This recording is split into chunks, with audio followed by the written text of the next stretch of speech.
కోడి చెరువు అంటే ఒక చెరువు పరిసర ప్రాంతాలని ప్రభుత్వం కాపాడుకోవాలి. అదే హైడ్రా రంగనాథ్ గారు చెరువులు ఆక్రమించి కట్టిన 10 అంతస్తుల బిల్డింగ్లు సైతం పడగొట్టేసినారు. లేదా చిన్న చిన్న ఇండివిజువల్ హౌసులు పెద్దవాళ్ళవి. అదే మాదిరిగా ఎన్ కన్వెన్షనల్ నాగార్జున గారి ఇవాళ చూస్తే తెల్లారికల్లా కుప్పకూలిపోయిందండి. తెల్లారి అసలు మనం ఆలోచించేది ఏంటంటే, అరే ఏ మాత్రం ఆలోచించకుండా నిష్పక్షపాతంగా ఉన్న రంగనాథ్ గారు మరి ఎందుకని పవన్ కళ్యాణ్ గారి విషయంలో షేక్ హ్యాండ్లు ఇచ్చారు, పక్కన నుంచొని ఫోటో దిగారు. పవన్ కళ్యాణ్ గారు ఆక్యుపై చేసిన కోడి చెరువును వదిలేసినారని నేను అడగట్లేదు అండి.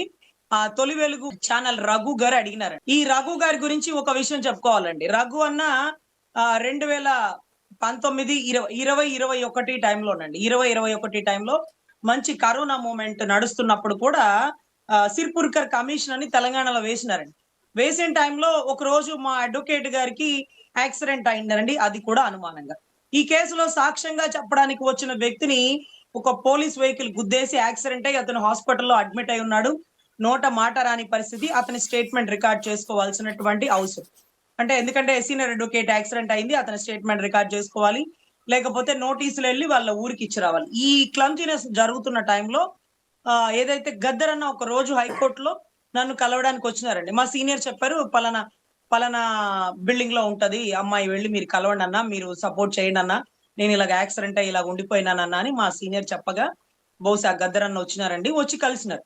కలిసి అమ్మా నీకు ఇదిగో రఘు అని ఒక 4-5 చూపించి రఘు అన్నతో పాటు వీళ్ళు నీతో పాటు వస్తారు, సపోర్ట్ గా వెళ్ళి నువ్వు తీసుకొని అక్కడ స్టేట్మెంట్ రికార్డ్ చేసుకో.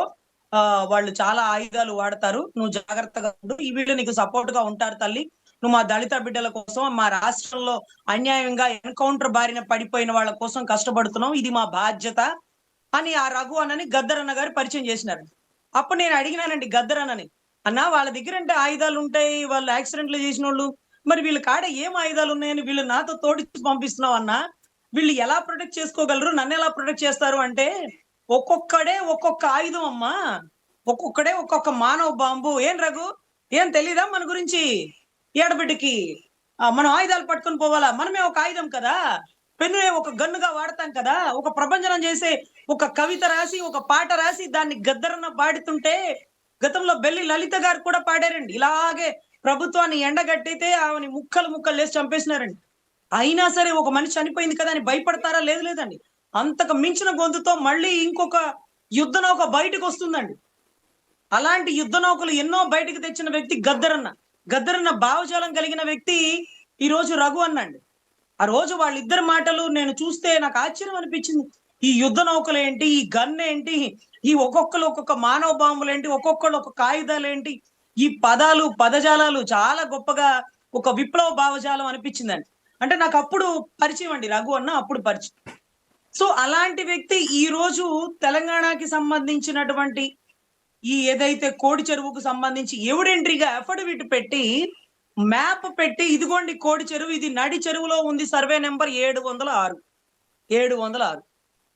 అయితే దీనికి సంబంధించి ఏదైతే సి పట్ట, ఏక్ ఫసలి సి పట్ట, ఈ రెండు కూడా ట్రాన్స్ఫర్ అవ్వవు, ఎవరికి రిజిస్ట్రేషన్ చేయడానికి లేదు. అంటే కొనుగోలు అమ్మగాలు జరగకూడదండి, ఏక్ ఫసలి కానీ సి పట్ట కానీ. ఈ చెరువు ప్రాంతం ఎలా ఉంటుందంటే ఖరీఫ్ సీజన్, రబీ సీజన్ అని 2 ఉంటాయి సార్. ఖరీఫ్ సీజన్ లో కుంభవర్షం వచ్చినప్పుడు అది చెరువు అయిపోతుంది.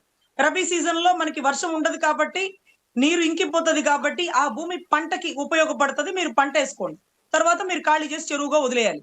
ఇదంతా ఎవరు చేయాలి? ఆ పరిసర ప్రాంతంలో నివాసం ఉండేటటువంటి పేద ప్రజానికానికి చెరువులు ఆక్రమించుకున్నారు అని కాకుండా ఖాళీగా ఉన్నప్పుడే కదా వాడుకున్నాం, నీళ్లు ఉన్నప్పుడు మేము వాడుకోగలమా?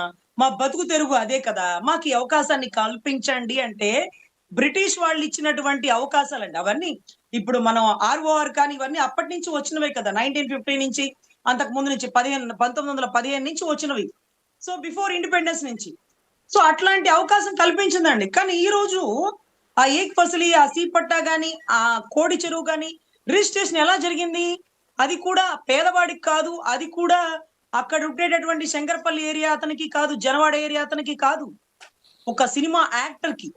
అది కూడా కొనుక్కున్నాడు. దానికి పట్టా ఎలా సృష్టిస్తారు?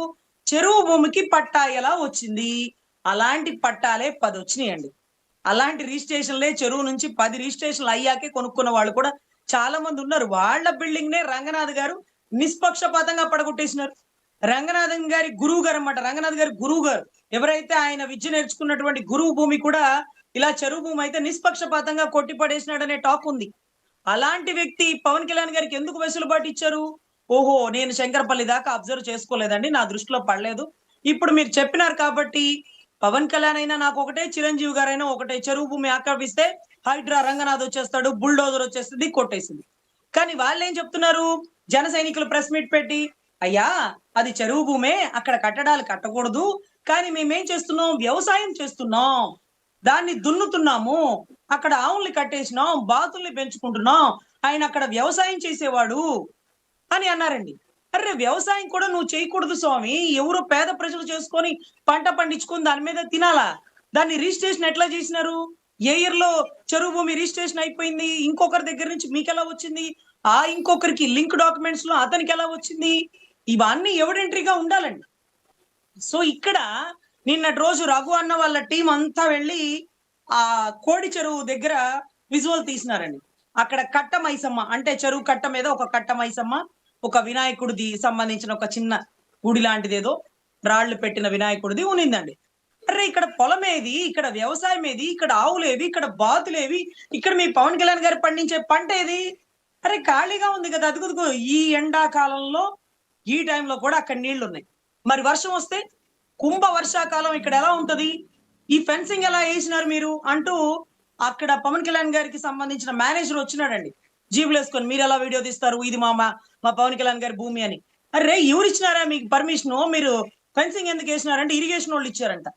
చెరువు భూమికి రిజిస్ట్రేషన్ చేయడమే తప్పు అయితే ఇరిగేషన్ వాళ్ళు ఫెన్సింగ్ కి పర్మిషన్ ఎలా ఇచ్చారు? మోటార్లకి పర్మిషన్ ఎలా ఇచ్చారు? ఆ చెరువు భూమిలో ఒక తట్ట మట్టెత్తినా అదొక క్రైము, అక్కడున్న వాటర్ తీసుకున్నా అదొక క్రైము. ఇవన్నీ మీరు పర్మిషన్స్ ఎలా ఇస్తున్నారు? పట్టాలు ఎలా సృష్టించారు? అంటే రాజకీయ ప్రోద్బలం లేకుండా చెరువు భూమికి పట్టాలు ఉండవు, రిజిస్ట్రేషన్లు కావండి. ఇప్పుడు కూడా వసంత కృష్ణ ప్రసాద్ గారి కాన్స్టిట్యున్సీ మైలవరం అనుకుంటండి. ఆ ఏరియాలో ఒక చెరువు భూమి ఉంది. ఆ చెరువు భూమిని గతంలో పేదవాళ్ళు ఎవరో ఒక 10 మంది ఇళ్ళు వేసేసుకునేవాళ్ళు రేకుల షెడ్ లో. చిన్న చిన్నగా ఒక 4-5 ఇళ్ళు ఉండేవి. ఇప్పుడు ఏకంగా ఆ భూమికి పట్టాలు సృష్టించి 30 లక్షలకు అమ్మేసినారట. దారుణం. ఇప్పుడు అదే చెరువు భూమిలో పునాదులు లేపి హోటల్ కట్టాలనుకుంటున్నారంట. అరే ఇళ్ళు వేసినప్పుడే అక్కడ మునిగిపోతే అయ్యాలా? మీరు చెరువు భూమి ఆక్రమించకూడదు. నీళ్ళన్నీ అలా వెళ్ళిపోతే ఎక్కడ నిలవకుండా ఉంటాయి. చెరువులు అలా ఉండాలి. చెరువులు అలా లేకపోతే ఊర్లు మునిగిపోతాయి. ఎత్తు పల్లాలు ఉండాలి. ఎత్తులోంచి నీరు పల్లానికి వెళ్ళిపోవాలి. పల్లం చెరువు అవ్వాలి. ఆ చెరువు మనల్ని రక్షించాలని శ్రీకృష్ణ దేవరాయల కాలం నుంచి, నైజాం ప్రభుత్వం నుంచి ఆ చెరువులు అట్టే ఉండేవండి. ఆ చెరువు భూమి ఆక్రమించినారని ఒక రిటైర్మెంట్ అధ్యాపకులందరూ నా దగ్గరకు వస్తే నేను వాళ్ళని తీసుకుని కలెక్టర్ గారి దగ్గరికి వెళ్ళానండి. కలెక్టర్ గారు ఇదిగోండి చెరువు భూమి ఆక్యుపై చేసేస్తున్నారు, ఇదిగోండి విజువల్, ఇలా పునాదులు తీసేస్తున్నారు, ఇదిగోండి ఇళ్ళు ఇలా ఉండకూడదండి, మీరు చెరువు భూమిని రక్షించండి, అది మీ బాధ్యత అండి. రిటైర్మెంట్ అయిన వాళ్ళు ఎన్నిసార్లు సార్ 3 ఏళ్ల నుంచి 4 ఏళ్ల నుంచి తిరుగుతున్నారు కదా సార్, ప్రభుత్వాలు ఎలా ఉన్నా మీరు అధికారులు కదా సార్ అంటే, రజనీ గారు కొన్ని శక్తులు ఉంటాయి, అవి మమ్మల్ని పని చేయనివ్వవు. మేము పని చేయట్లేదు అని మీరు భావించినారు కాబట్టి, చేయలేని పరిస్థితుల్లో ఉన్నాం కాబట్టి, అర్థం చేసుకుంటారు కాబట్టి మీరు స్పందించట్లేదని హైకోర్టులో రిట్ వేయండి అన్నారు. నేను అన్నాను రిట్ ఆఫ్ మ్యాండమస్, అధికారులు స్పందించకపోతే వేస్తారు సార్, మీరు సహృదయులు కదా, స్పందించండి, కళ్ళ ముందు జరుగుతున్న తప్పని చూడండి అంటే చూడలేము, వినలేము, మా పరిస్థితులు చెప్పలేము. మీరు హైకోర్టులో ఒక ఆర్డర్ తీసుకురండి, దాన్ని బట్టి మేము అక్కడ చెరువులో ఉండేటటువంటి ఇళ్లని తొలగించేస్తాము, అక్కడ ఉండే పంచాయతీ సెక్రటరీకి, ఎంఆర్ఓకి, సర్వేయర్కి మేము రూల్స్ పెట్టేస్తాము. లేకపోతే మీరు ఒకవేళ అలా కూడా మేము వినకపోతే కంటెంప్ట్ అయ్యండి, కంటెంప్ట్ ఆఫ్ ద కోర్ట్ అవ్వండి, అప్పుడు మమ్మల్ని కోర్టు పోనీ ఎక్కిస్తారు. ఏ చెరువు భూమిలో ఆక్రమించుకుంటే మీరు ఏం చేస్తున్నారు? ఏ రాజకీయ నాయకులు ఒత్తిడికి లోపడుతున్నారు? మీ వాటాలు ఎంత? విత్ ఇన్ 10 days లో మీరు తొలగించాలి, లేకపోతే మీ మీద అరెస్ట్ వారెంట్ వస్తుంది అంటూ ఆర్డర్లు ఇస్తారు కదా, అప్పుడు తొలగిస్తామండి. ఆ పరిస్థితి కూడా నెలకొంటుంది. దయచేసి మీరు మమ్మల్ని అర్థం చేసుకోగలరు అని డైరెక్ట్ గా కలెక్టర్ గారు ఆ అధ్యాపకుడు ముందు, అక్కడ ఉండే సర్వేయర్ల ముందు డైరెక్ట్ గా చెప్పిన మాట. సో ఇక్కడ చెరువు భూమిని కాపాడాల్సిన హైడ్రా రంగనాథన్ గారు ఎందుకు చేతులు కలిపారు అంటే, రఘు అన్న దానికి కూడా ఎక్స్ప్లెనేషన్ ఇచ్చేసాడు. కాకినాడ ఎంపీగా పోటీ చేయబోతున్నాడట. ఈ వార్తా కథనాలు కూడా మా దగ్గరకు వచ్చినాయి. అదే మాదిరిగా వాళ్ళిద్దరు ఒకే కులం కదా సార్. ఈ మాటలన్నీ ఆంధ్ర రాష్ట్రంలో మాట్లాడే దమ్ము ధైర్యం ఈవెన్ దో వైసీపీ వాళ్ళకు కూడా లేదు సార్.